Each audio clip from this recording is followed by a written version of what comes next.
বামফ্রন্টের আমলে ওনার উপর পুলিশি অত্যাচারের কাহিনী, এটা যদি উনি দেখান তাহলে যে কোনো মানুষ বলবে যে ওনার সেই যন্ত্রণা, পুলিশি অত্যাচারের যন্ত্রণা এখনো ওনার মনে দগদগ খায়ের মতো আছে। তাই যদি পুলিশি অত্যাচারের জ্বালা ওনার এখনো বেঁচে থাকে, তাহলে আগামীকাল এই ছাত্রদের পুলিশের দিয়ে এত অত্যাচার করা হলো কেন? গতকাল যেটা হলো সেটা কেন হলো? তাহলে কি সত্যি সেটা পুলিশি অত্যাচারের যন্ত্রণা ছিল না?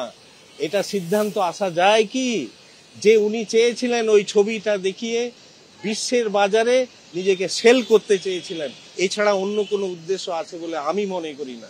দিন নেতাজি ইন্ডোর স্টেডিয়ামে যে মানবিক মুখ আমরা দেখেছিলাম, সেই মানবিক রূপের উল্টো রূপ কিন্তু গতকাল আমরা পুলিশের লাঠিচার্জে দেখতে পেয়েছিলাম।